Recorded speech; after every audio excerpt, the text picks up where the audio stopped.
Welcome, dear viewers, to our channel. Today, we'll dive deep into a gripping story that touches on a topic many hold dear, the justice system. It's a tale that bleeds into the very fabric of our society. Echoing through our streets and courts, the visual shifts, showcasing scenes of bustling city life juxtaposed against quiet neighborhoods. The contrast is palpable, much like the lives of our central characters. In this tale of contrasting realities, we meet Jane, a hard-working single mother struggling to make ends meet, and Charles, a wealthy businessman accustomed to comfort and privilege. Their lives intertwine in ways that neither could have imagined. As the narrator describes Jane, the scene cuts to her in a modest apartment, surrounded by toys and bills, scattered on the table. Her weary eyes reflecting both determination and despair. Jane works 2 jobs, tirelessly putting food on the table for her children, living paycheck to paycheck. The weight of responsibility rests heavy on her shoulders, until one fateful night alters the course of her life forever. The frame shifts, revealing Charles in his opulent office, laughing, surrounded by luxury. On the other side of the coin, we have Charles, a man whose life has been paved with wealth and opportunities. He patronizes charity events, and his philanthropic undertones mask a life lived under the guise of superiority. The narrator's tone grows more intense as the scene transitions. But when fate binds them together in an unexpected incident, their contrasting lives and the very justice system they navigate will soon reveal unsettling truths. Join us as we explore their journeys, unraveling the depths of social injustice and revealing the true essence of justice. In a world where privilege and hardship collide, what does it truly mean to be innocent? Let's embark on this journey together. As the dark clouds rolled over the city, casting a gloomy shadow on the streets below, a sense of foreboding hung in the air. The local bank, a modest structure adorned with weathered stone, stood tall against the storm, a seemingly easy target for those desperate enough to take a chance. Inside, the bright fluorescent lights glared down on customers, oblivious to the impending chaos. The clock ticked steadily, marking the seconds for an uneventful evening, until a sudden disturbance shattered the calm. Jane, a hard-working single mother of 2, rushed through the bank's doors, her mind racing with worries of overdue bills and the weight of providing for her children alone. She clutched a crumpled note from her landlord, demanding payment. Her heart sank as she noticed the long lines at the teller's counter, each second feeling like an eternity. The world around her faded away, her sole focus on the looming threat of eviction. At that same moment, Charles, a well-dressed businessman, strolled into the bank, blissfully unaware of the storm that was brewing both outside and within the confines of the building. Charles was accustomed to a life of luxury, where business deals were sealed with a handshake, and money paved the way for every endeavor. Today, however, he felt an inexplicable thrill in the air, a sense of restlessness that urged him toward an opportunity he couldn't quite explain. As the clock struck 6, signaling the imminent closing of the bank, an unexpected commotion erupted. A masked figure stormed through the entrance, brandishing a weapon and demanding cash. Panic rippled through the crowd as fear set in. Jane's heart raced, and in a moment of instinct, she ducked behind a nearby pillar, desperate to shield herself from the escalating chaos.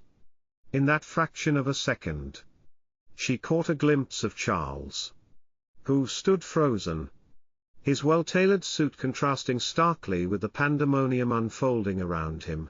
The robber's voice, gruff and demanding, echoed off the bank's walls, drowning out the pleas of terrified customers. As he collected cash and shoved it into a bag, Jane remained hidden, her mind racing as she clung to the idea that survival for her family depended on this moment. Meanwhile, Charles, in a fit of desperation, decided to act. Instead of hiding, he attempted to reason with the intruder, offering to give him everything he had. It was a split-second decision driven by a sense of control and an innate desire to protect. Albeit a misguided one. So many lives intertwined in that chaos, each one marching on their predetermined path. When the robber took off, so did the consequences.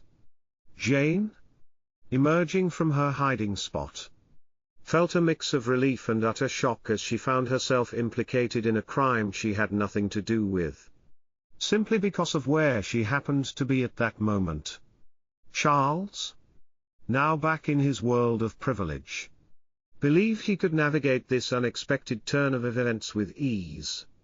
The dichotomy between Jane's struggle and Charles's arrogance became undeniably clear, setting the stage for the heart-wrenching drama that was about to unfold. As the police arrived, the scene morphed into a flurry of chaos and confusion. Jane's heart sank deeper into despair while Charles's confidence seemed to bubble over, unaware of the storm brewing over their intertwined fates.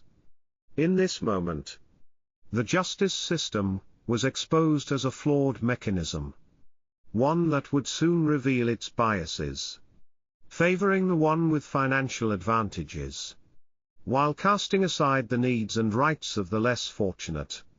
The lines were drawn, and the fight for justice was about to begin. As the rain poured down, the streets glimmered under the flickering streetlights. The chaos of the robbery at the bank had barely settled when police sirens wailed in the distance, growing louder with each passing second. Moments later, 2 police cars screeched to a halt outside the bank, and officers poured out, their faces steely with determination.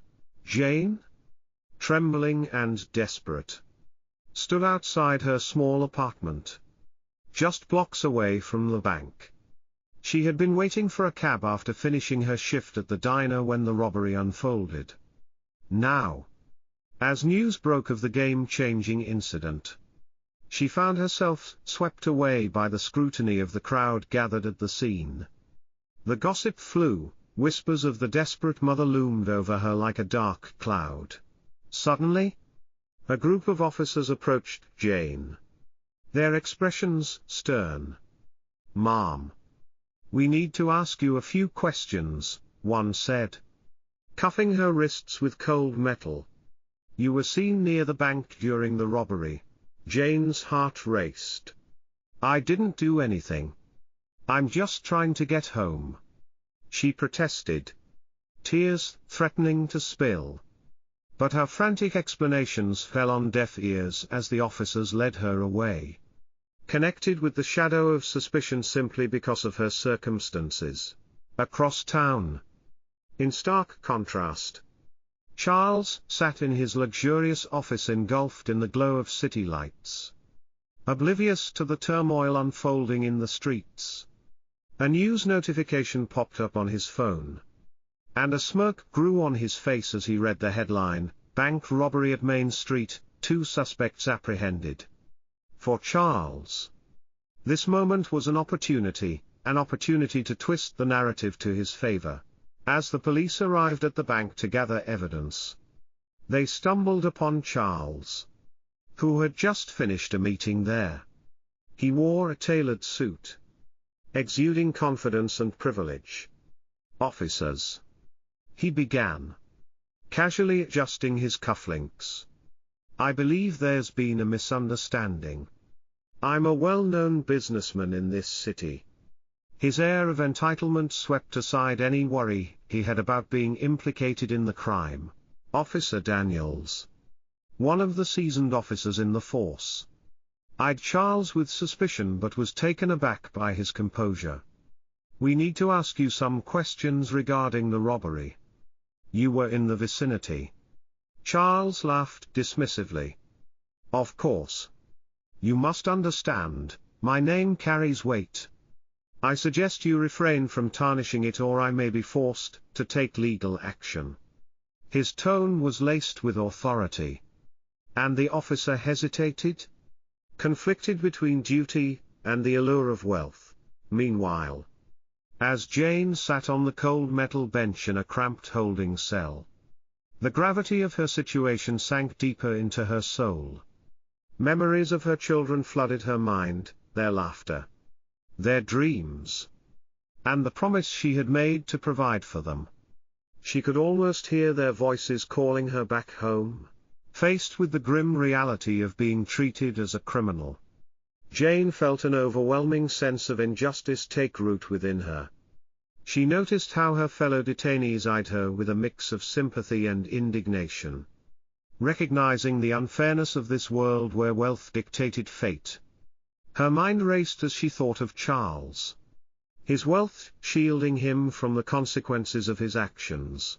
With every passing minute, Jane vowed silently to herself that she would fight for her truth. As she tapped her fingers against the bench, an idea sparked in her mind. There had to be a way to prove her innocence. Despite the crushing weight of despair, a flicker of determination ignited within her, kindling her strength for the battle ahead. In this moment of contrast, Jane in chains, Charles in luxury, the disparities of the justice system were starkly apparent. As the rain continued to fall outside, so did the hope for a fair trial, leaving Jane and Charles's fates intertwined in a web of deceit and privilege. The atmosphere in the courtroom was thick with tension as the case unfolded. Jane sat nervously in the defendant's chair, her hands clasped tightly together. A stark contrast to the assured demeanor of Charles, who leaned back confidently in his seat, casting glances around the room as if he owned the place. This disparity set the stage for what would become a dramatic portrayal of the justice system in action. As the prosecution stood, they began to detail the events surrounding the bank robbery. They painted Jane as a desperate woman, willing to do anything to secure a ticket out of her financial struggles. "Your Honor," the prosecutor stated, gesturing towards Jane with a pointed finger, "she has a history of petty theft, showing a pattern of deceit and desperation. We believe she orchestrated this crime with intent." The words cut through the room, and Jane's heart sank. She could feel the weight of their accusations pressing down on her shoulders, suffocating her spirit.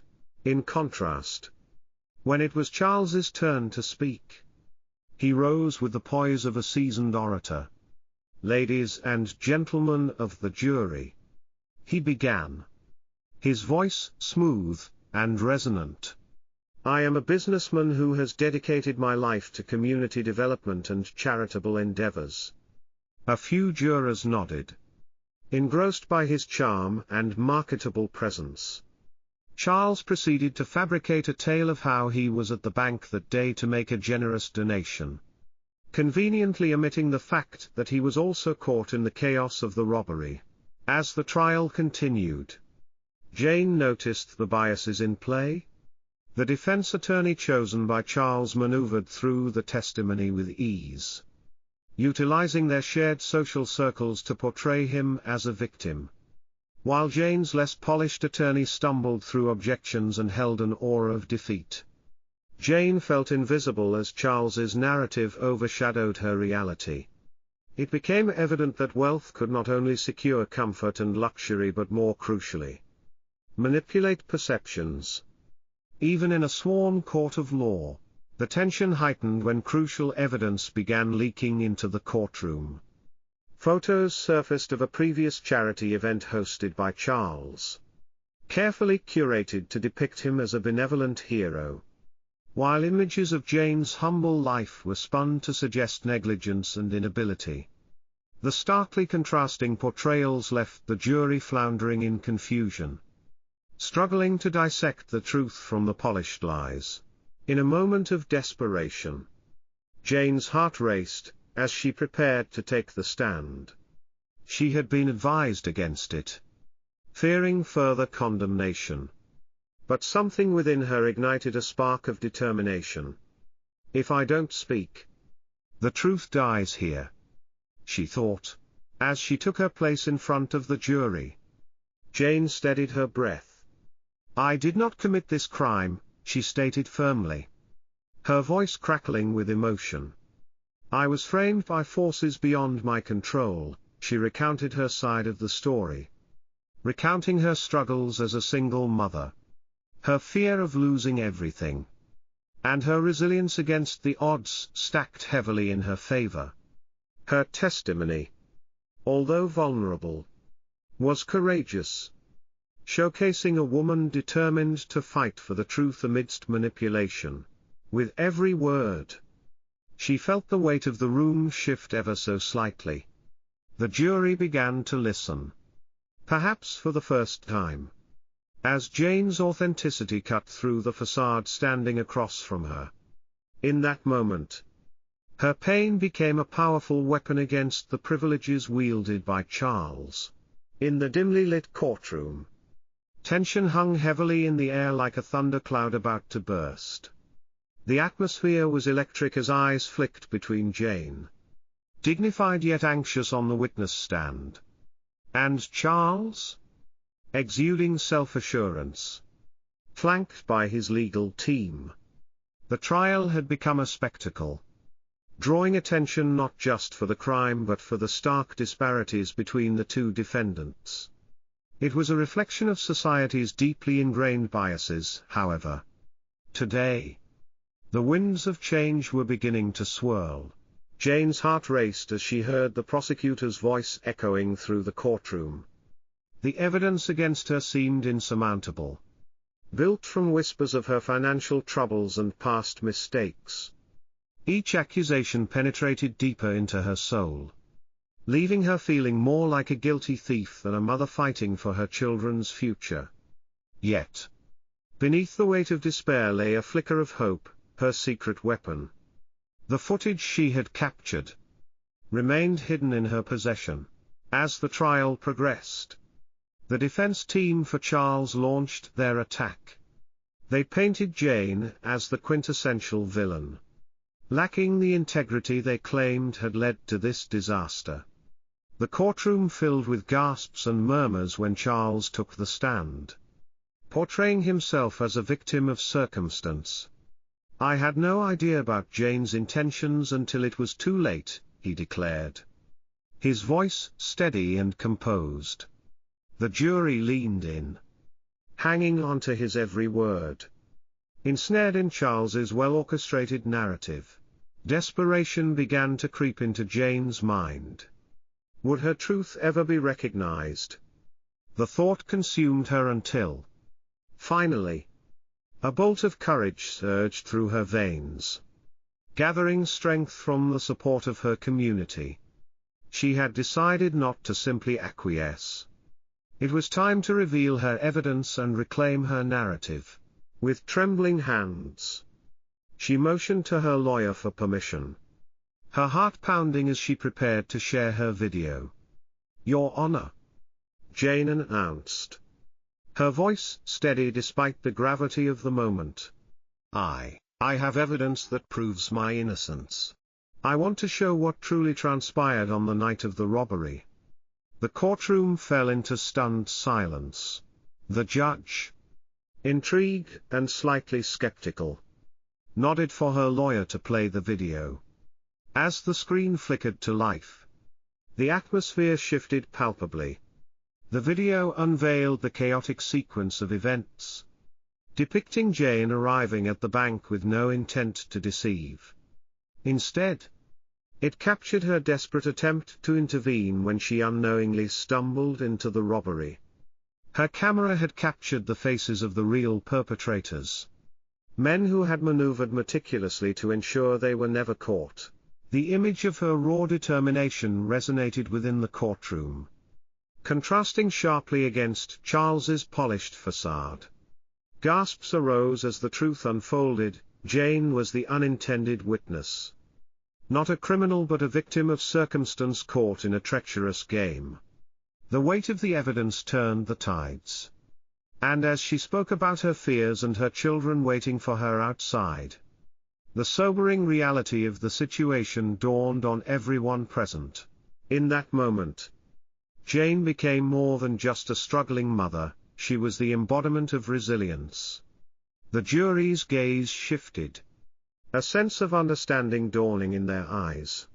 With every word Jane spoke and every moment captured in the footage, she wove a narrative not only of her innocence but of systemic injustice, exposing the truth hidden behind wealth and privilege. As the video came to an end, the courtroom sat in a hushed reverence, grappling with the implications of what they had just witnessed.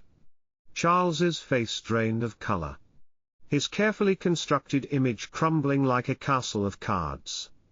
The scales of justice quivered as the story took an unforeseen turn, hinting at the possibility that in a world built on wealth, the truth may yet have its chance to shine through the shadows.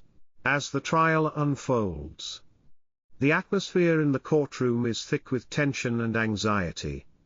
Jane sits at the defendant's table, her hands trembling as she contemplates the weight of the accusations against her.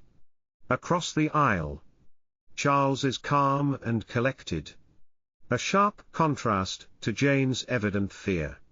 His designer suit and confident demeanor radiate privilege, reinforcing the growing chasm between their lives and experiences. In the days following the revelation of the video evidence, Charles grows increasingly wary, realizing that his carefully constructed facade of innocence is crumbling. He resorts to desperate measures to regain control.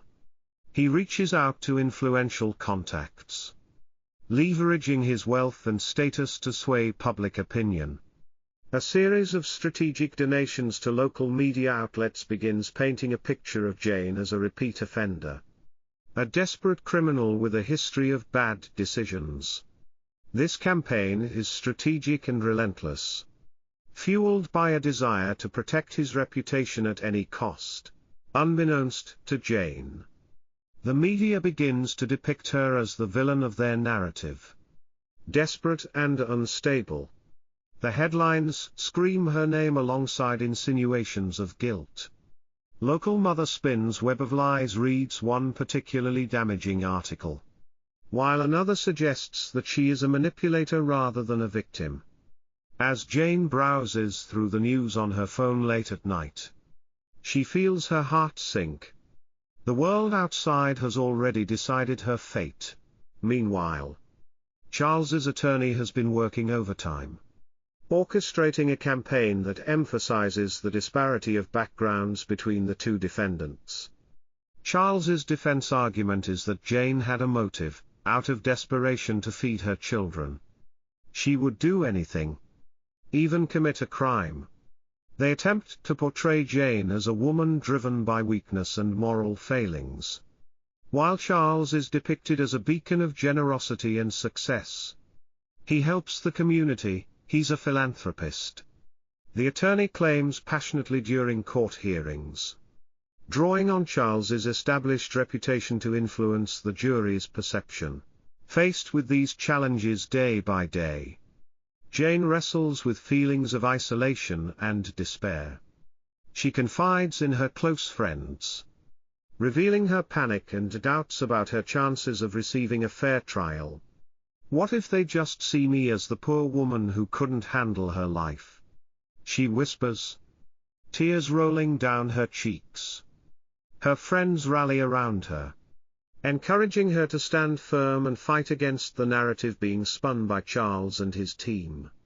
The community begins to notice the disparity, and supporters gather outside the courthouse, holding signs that read "Justice for Jane" and "Truth over Wealth." Bolstered by this newfound support, Jane resolves to fight back. She makes the difficult decision to take the stand in her defense, believing that her truth deserves to be heard. This chapter highlights her internal struggle. She grapples with self-doubt but ultimately chooses to harness the strength that her endorsed community provides. Jane's attorney starts preparing her for her testimony, drilling her on the details of that fateful night, and emphasizing the importance of staying composed amidst the chaos. "You know your truth, Jane?" her attorney reminds her. "Don't let them diminish your strength. You are not just a single mother, you are a survivor. The world needs to hear your story." As the trial looms closer to its climax, the stakes could not be higher. Jane stands at the precipice, understanding that her voice could either redeem her or spiral her deeper into the abyss of injustice. Tension mounts as the courtroom prepares for a showdown marked by sheer determination and the fight for what is right. Little does Charles know that his manipulation is not as foolproof as he believes. The community is gathering strength, and the truth is about to come crashing down. As the uncertainty of the trial loomed over her, Jane felt the weight of hopelessness pressing heavily on her shoulders. The walls of the courtroom seemed to close in around her, and every sneer from the gallery echoed in her mind, magnifying her fears. But beneath the cloak of despair, a spark of determination ignited. Jane understood that if she was to have any chance of overcoming the avalanche of prejudice and deception, she needed more than just hope, she needed a community. With newfound resolve, Jane reached out to her friends and neighbors, sharing her story of struggle, resilience, and the injustices faced in their very own small town. She organized meetings at the local community center, where familiar faces gathered to hear her tale. As she spoke, her voice trembled but grew steadier with each passing moment.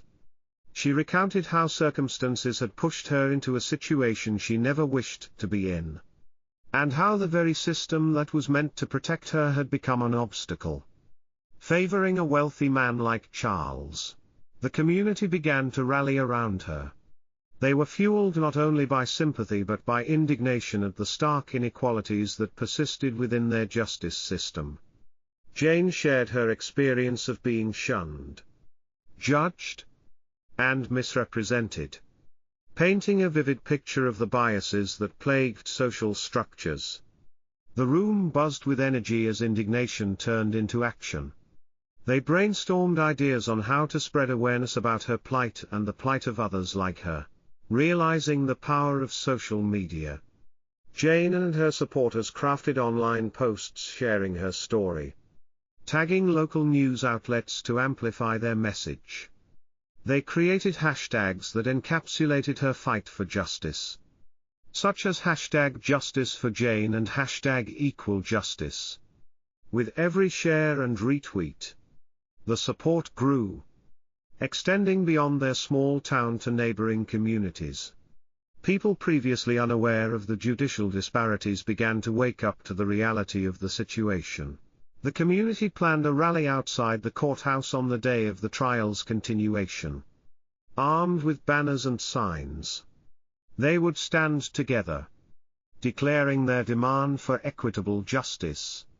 As the days passed, Jane found strength in the words of her neighbors and friends, who expressed how her courage inspired them to speak out against injustice in their own lives.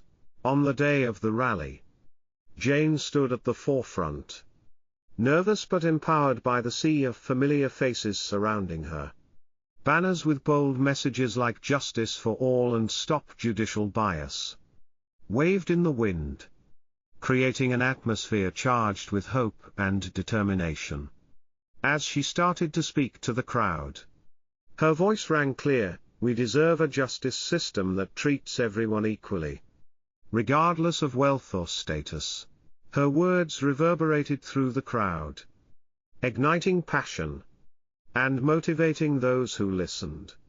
Overwhelmed with gratitude, Jane felt the immense love and solidarity around her. In that moment, she realized she was no longer alone in her struggle. She had become a beacon of hope, reflecting the frustrations and dreams of many who felt marginalized. The atmosphere in the courtroom was electric, the air heavy with anticipation. As Jane took her seat, her heart raced, each beat echoing the fight she had waged to prove her innocence. The packed courtroom was a testament to the community's support. Friends, family, activists, and even strangers had gathered to witness this pivotal moment in her life. Today wasn't just about Jane, it was about justice itself. The judge, with a stern expression, called the court to order. On one side, Jane sat nervously, flanked by her public defender, who had passionately believed in her cause from the very beginning.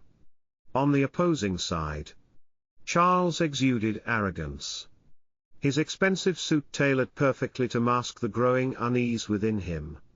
His high-profile attorney, a slick man with perfectly coiffed hair, prepared for what he hoped would be a triumphant conclusion to the elaborate web of lies he had spun. The tension in the room thickened as the prosecution began their case, detailing the events of the robbery and highlighting the evidence that had been gathered against Jane. Exhibits were projected on a large screen, still images of her near the bank on that fateful evening. A shaky video recording that made her seem guilty. She could feel the judgmental gazes of the jury, their faces scrunched in concern. Each accusation sent shivers down her spine, and she struggled to maintain her composure. Then it was Charles's turn. He stood confidently, adjusting his tie before proceeding to deliver a carefully crafted narrative supported by his attorney. Jane Smith was desperate, he proclaimed, his voice smooth and authoritative. She conned her way into the bank, taking advantage of my charitable work to mask her intentions. He looked directly at the jury, his eyes glinting with calculated deceit. The words rolled off his tongue like honey, each syllable designed to evoke sympathy for himself while painting Jane as the villain. Just when it seemed the tide would sweep against Jane, her public defender stood up with a sense of urgency. "Your Honor," he exclaimed, "we would like to submit evidence that was not previously presented." He motioned to Jane, who felt her heart leap into her throat. With the judge's approval, Jane's video evidence was displayed on the screen. It depicted everything that had unfolded that night: her arrival at the bank, her panic, and most crucially, the true events behind the robbery. A masked figure emerged in the footage, clearly orchestrating the crime while Jane looked on, horrified. Gasps echoed around the courtroom as the truth hurled through the air like a thunderclap. Charles's composure shattered. The jury's expressions shifted from suspicion to disbelief as the narrative he had spun began to unravel in real time. This is manipulation," he shouted, desperation lacing his voice. "That video has been edited." But the evidence spoke for itself, each frame diminishing the facade he had so meticulously built. As the judge called for a recess, Jane soaked in the weight of the moment. Hope blossomed cautiously in her heart, a flicker of light in the darkness that had consumed her life for so long. She glanced over at the jury, who now seemed contemplative, weighing the newfound evidence against the claims of a man who had relied on privilege rather than truth. But this was not simply a legal battle, it was a clash of ideals. A fight against a societal structure that often ignored those without wealth.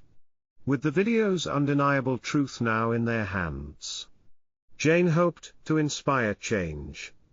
Not only for herself but for everyone brushed aside by the system.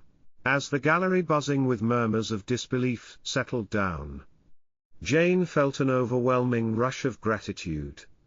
The community had rallied for her. And now it was her turn to stand firm. The next hours would be pivotal. This was her chance, not just to reclaim her life but to champion the cause for all those who had been wronged by a system favoring the rich. The climactic moment had arrived. And it was clear that the scales of justice would soon tip, revealing the profound truth hidden beneath the surface. As the courtroom buzzes with anticipation, the atmosphere grows thick with tension. The jurors, after what seems like an eternity of deliberation, finally shuffle back to their seats. The judge, a stern figure embodying authority, casts a long glance over the packed room before gesturing for silence. Jane sits at the plaintiff's table, her heart racing, palms clammy on the wooden surface before her. Opposite, Charles leans back in his chair, an air of confidence wrapped around him like a shield. But underneath that facade, nervousness flickers in his eyes. Members of the jury, have you reached a verdict? The judge inquires solemnly, his voice echoing through the cavernous chamber. The foreman rises, holding a piece of paper, his hands trembling slightly. We have, Your Honor. The heartbeats of those present synchronize in a collective gasp as he begins to read the decision that will change the course of 2 lives. On the charge of robbery, we find the defendant, Jane, not guilty. A cheer erupts from Jane's supporters in the back, their fervor countered by the stunned silence from Charles' side. Jane feels the weight of the moment as a wave of relief washes over her. Years of hardship, uncertainty, and fear dissolve into sheer joy, affirming that truth has prevailed. But the room still awaits the next piece of news. The foreman hesitates, shifting his gaze to Charles. On the charge of conspiracy, we find the defendant, Charles, guilty. A chill ripples through the chamber, stifling joyful emotion in Jane's heart. Charles' face turns a shade paler, his mouth slightly agape as reality hits him like a freight train. As the judge orders Charles to be remanded into custody, Jane suddenly feels the gravity of the moment. She has won, against all odds. But this victory is different from what she imagined during sleepless nights, spent worrying about her children's future. She recalls the sacrifices made, the tear-filled phone calls, the moments of doubt that threatened to swallow her whole. Now, as she locks eyes with Charles, the bitterness of societal disparity weighs heavy on her soul. He is taken from the courtroom, his luxurious lifestyle shattered, while she stands, bathed in sunlight, having fought to reclaim her dignity. The celebration from her corner feels muffled, as if the joy is overshadowed by the realities of their lives. She hopes for change, not solely for herself, but for others caught in a system rife with injustice. Later, as the gavel echoes the closing of the session, Jane is surrounded by supporters, their voices celebrating her resilience. Yet, part of her reflects on the flaws of the justice system, how it failed to initially protect her and how wealth can twist the truth. The memory of her struggles is etched into her heart, reminding her that each victory must come with a commitment to advocate for those who still suffer in silence. Walking out of the courtroom, Jane feels empowered, yet burdened by the awareness of those who may not have the means or the voice to fight back. Determined to honor the journey she has taken, she decides to channel her story into activism, advocating for a fair judicial landscape for everyone, regardless of their socioeconomic status. In this moment of vindication, Jane understands that justice is not merely about personal victories, it's about creating a collective path towards equity and fairness. She walks forward, not just as a survivor, but as a beacon of hope for many, embodying the change she wishes to see. The story may conclude here, but Jane's fight for justice is just beginning. As the dust settled in the courtroom, the air hummed with a mixture of relief and disbelief. Jane, once a weary single mother facing a seemingly insurmountable battle, found solace in the verdict that had just been delivered. She exhaled a full breath for the first time in months. In contrast, Charles, once cloaked in the confidence of wealth and privilege, sat slumped in his chair, the weight of reality crashing down on him like an unyielding tide.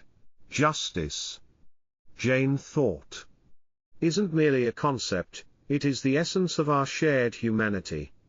With her head held high, she felt empowered by not only her victory but by the countless voices that had rallied behind her, each representing the struggle of those who often remain unheard in a society skewed by wealth. This was a moment not just for her, but for everyone who had ever faced injustice. The path to this moment had not been easy. Jane remembered the despair she once felt, contemplating whether to fight against a system that seemed to have already judged her. Hers was not a solitary journey, it was a testament to resilience, perseverance, and the unyielding spirit of those who refuse to be silenced.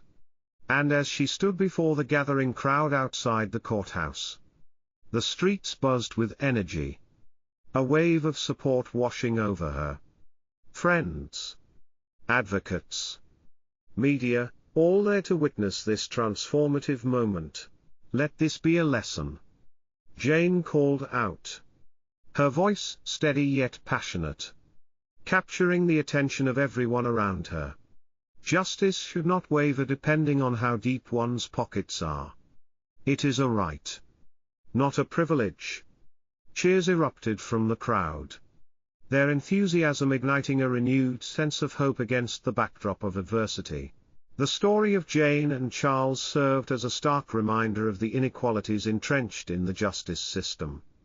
It illuminated the harsh reality of how socioeconomic status can skew perceptions, creating vast chasms in treatment and outcomes. Jane's exoneration became not just about her victory but a rallying point for systemic reform. We must advocate for those who aren't as fortunate, Jane continued, her heart swelling with purpose. By amplifying the voices that have been marginalized, we can ensure that incidents like mine become a rarity, not a norm. The sentiments echoed in the crowd, urging the community to stay vigilant and engaged in the fight for equity and fairness.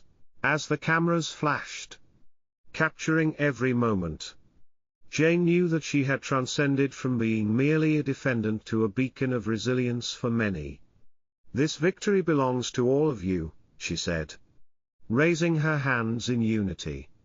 Let's continue to advocate for a justice system that treats everyone equally, where the truth reigns and corruption falters.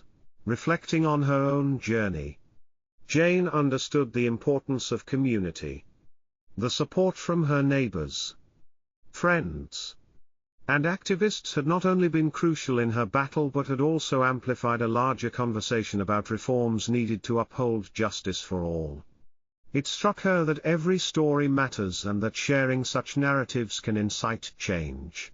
Let's take action, Jane urged, her voice resonating with authenticity.